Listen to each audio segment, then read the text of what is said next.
안녕하세요. 오늘은 정말 중요한 주제를 가지고 왔습니다.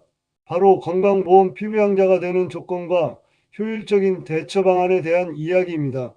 건강보험 피부양자로 등록되는 것이 왜 이렇게 중요할까요? 그것은 바로 피부양자 등록을 통해 건강보험료를 전혀 내지 않으면서도 모든 건강보험 혜택을 받을 수 있다는 것입니다. 거기에다 여러분이 피부양자가 된다고 해서 피부양자로 등록시켜주는 가족의 건강보험료는 전혀 증가하지 않습니다. 정말 윈이 나는 제도인 것이죠. 그런데 그것을 잘못 챙겨서 피부양자로 등록되지 못하는 경우가 종종 있습니다. 정말 안타까운 일이지요. 저는 이 영상을 반드시 끝까지 보셔야 한다고 자신 있게 말씀드립니다. 이 영상의 주제가 마음에 드신다면 지금 바로 구독과 좋아요 버튼을 눌러주시기 바랍니다. 여러분의 구독과 좋아요가 저에게 더 좋은 컨텐츠를 만들 수 있는 큰 힘이 됩니다. 그럼 지금부터 건강보험 피부양자가 되기 위한 구체적인 조건들을 하나하나 살펴보겠습니다. 피부양자가 되기 위해서는 반드시 충족해야 하는 조건들이 있습니다. 첫 번째 조건은 가족 중에 직장 가입자가 있어야 한다는 것입니다.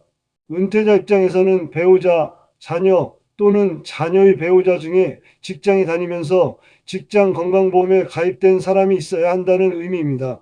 두 번째 조건은 소득 요건입니다. 여기서 중요한 점은 건강보험에서 말하는 소득의 범위입니다. 일반적으로 소득이라고 하면 급여, 사업소득, 이자소득, 배당소득 등 여러 가지를 포함합니다. 특히 은퇴자분들의 경우 국민연금과 이자소득이 주요 소득원이 됩니다. 건강보험 피부양자 요건에서는 이런 소득들을 어떻게 계산하는지가 매우 중요합니다.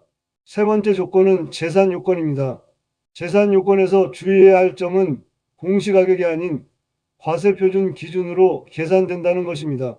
부동산을 소유하고 있다면 공시가격의 특정 비율을 곱해서 과세표준으로 환산하게 되는데 이 부분을 제대로 이해하지 못하면 계산 실수가 발생할 수 있습니다. 제가 10년간 상담하면서 발견한 가장 중요한 사실은 이 조건들을 제대로 이해하고 미리 준비하면 의외로 많은 분들이 피부양자 등록에 성공할 수 있다는 것입니다. 피부양자로 등록되기 위한 요건은 크게 두 가지 경우로 나뉩니다. 첫 번째 경우를 살펴보겠습니다. 소득이 연간 2천만 원 이하이면서 재산 과표가 5억 4천만 원 이하인 경우입니다. 이 경우는 조건을 충족하면 바로 피부양자 등록이 가능합니다. 하지만 여기서 중요한 주의사항이 있습니다. 사업자 등록증이 있는 경우 사업소득이 1원이라도 있으면 안 된다는 것입니다. 여기서 사업소득이란 매출액 전체가 아니라 매출액에서 원가와 제반 비용을 제외한 이익으로 발생하는 금액을 의미합니다. 만약 은퇴 후에 사업을 하고 계신다면 이 부분을 꼭 확인해야 합니다. 두 번째 경우입니다. 재산 과표가 5억 4천만 원을 초과했지만 9억 원 이하이고 동시에 소득이 연간 1천만 원 이하인 경우입니다. 이 경우도 피부양자로 등록이 가능합니다. 보시다시피 재산이 좀 더 있어도 소득을 1천만 원 이하로 낮추면 피부양자가 될 수 있다는 것이죠. 이제 여기서 매우 중요한 질문이 나옵니다. 부부의 경우 어떻게 계산하느냐는 것입니다. 부부의 재산과 소득을 합해서 계산할까요? 아니면 남편과 아내를 별도로 계산할까요? 답은 별도로 계산한다는 것입니다. 이것이 바로 절세와 효율적인 자산 관리의 포인트입니다. 부부를 별도로 계산한다는 것은 부부 중 한 명은 자녀의 피부양자가 되고 다른 한 명은 지역 가입자가 될 수도 있다는 의미입니다. 예를 들어 아내는 자녀의 피부양자로 등록되고 남편은 지역 가입자가 될 수 있다는 것이죠. 이렇게 되면 건강보험료는 남편의 재산과 소득을 기준으로 부과됩니다. 아내는 피부양자로 등록되어 있기 때문에 건보료를 부과할 때 아내의 재산이나 소득은 전혀 반영되지 않습니다. 하지만 여기서 주의해야 할 매우 중요한 원칙이 있습니다. 바로 부부 중 한 사람이라도 소득 요건을 초과하면 두 사람 모두 피부양자 자격을 인정하지 않는다는 것입니다. 이 부분이 많은 분들이 헷갈리는 부분인데 구체적인 사례를 통해 설명해 드리겠습니다. 지금부터 제가 상담했던 A씨의 실제 사례를 함께 살펴보겠습니다. A씨는 이번에 은퇴를 하게 되었고 피부양자 등록을 희망하고 있습니다. A씨 가구의 재산과 소득은 다음과 같습니다. 부부 공동명의로 공시가격 20억 원인 아파트가 있습니다. A씨는 국민연금을 월 100만 원, 은행 이자 소득이 월 90만 원입니다. A씨 아내는 국민연금을 월 80만 원, 이자 소득이 월 40만 원입니다. 자, 이제 A씨와 아내가 모두 피부양자로 등록될 수 있는지를 살펴보겠습니다. 먼저 A씨의 재산 요건을 보겠습니다. 주택의 재산 요건을 계산할 때는 공시가격이 아닌 과세표준 가격으로 계산합니다. A씨 아파트 공시가격이 20억 원이므로 이를 과세표준으로 환산해야 합니다. 2025년 올해의 경우 1세대 1주택이고 공시가격이 6억 원을 초과하는 경우에는 공시가격의 45%를 곱하면 과세표준이 됩니다. 20억 원에 45%를 곱하면 9억 원이 과세표준이 됩니다. 그런데 이 아파트가 부부 공동명의이므로 이 금액의 절반인 4억 5천만 원이 A씨의 재산 금액입니다. A씨의 재산은 5억 4천만 원 이하이므로 재산 조건은 통과했습니다. 이제 A씨의 소득 요건을 살펴보겠습니다. A씨 국민연금은 월 100만 원이므로 연간 1,200만 원입니다. 이자 소득은 월 90만 원이므로 연간 1,080만 원입니다. 따라서 A씨 총소득은 2,280만 원입니다.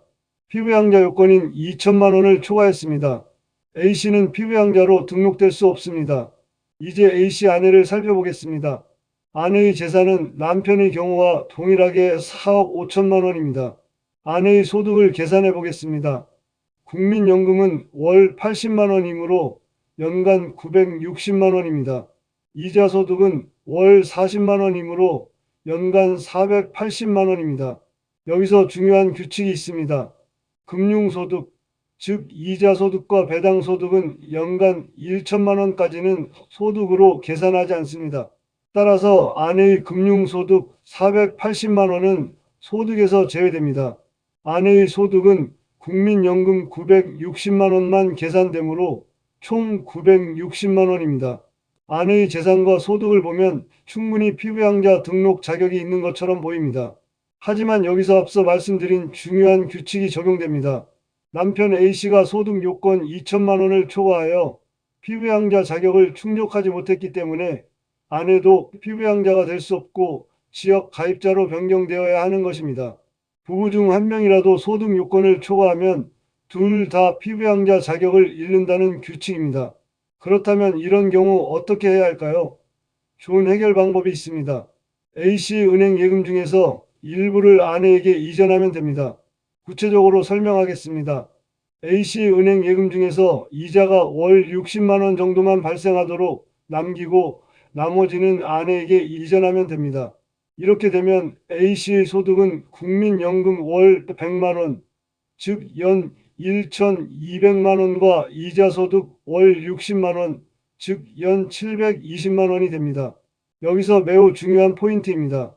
금융소득은 연 1천만 원까지는 소득으로 계산하지 않습니다.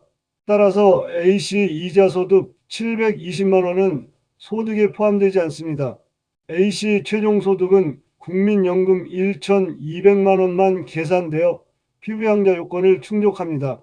아내는 어떻게 될까요? A씨로부터 받은 추가 예금으로 이자 소득이 월 30만 원 정도 증가합니다. 아내의 이자 소득은 월 40만 원에서 월 70만 원이 되어 연간 840만 원이 됩니다. 하지만 금융소득은 연 1천만 원까지는 소득으로 계산하지 않으니 아내의 소득은 여전히 국민연금 960만 원만 계산됩니다. 따라서 아내도 문제없이 피부양자로 등록될 수 있게 됩니다. 여기서 이자 소득은 세전 금액을 의미함을 참고하시면 좋겠습니다. 제가 10년간 상담한 경험상 이렇게 미리 관심을 갖고 준비하면 의외로 많은 분들이 피부양자로 등록될 수 있습니다. 은퇴 초기에 이런 준비를 하는 것이 얼마나 중요한지 이 사례를 통해 아셨을 거라고 생각합니다. 혹시 더 궁금한 사항이나 더 좋은 방법을 알고 계신다면 댓글이나 메일로 남겨주시면 감사하겠습니다. 오늘 끝까지 시청해 주셔서 고맙습니다. 은퇴부자 드림히어로를 구독해 주세요. 그리고 좋아요, 알림 설정도 부탁드립니다. 감사합니다.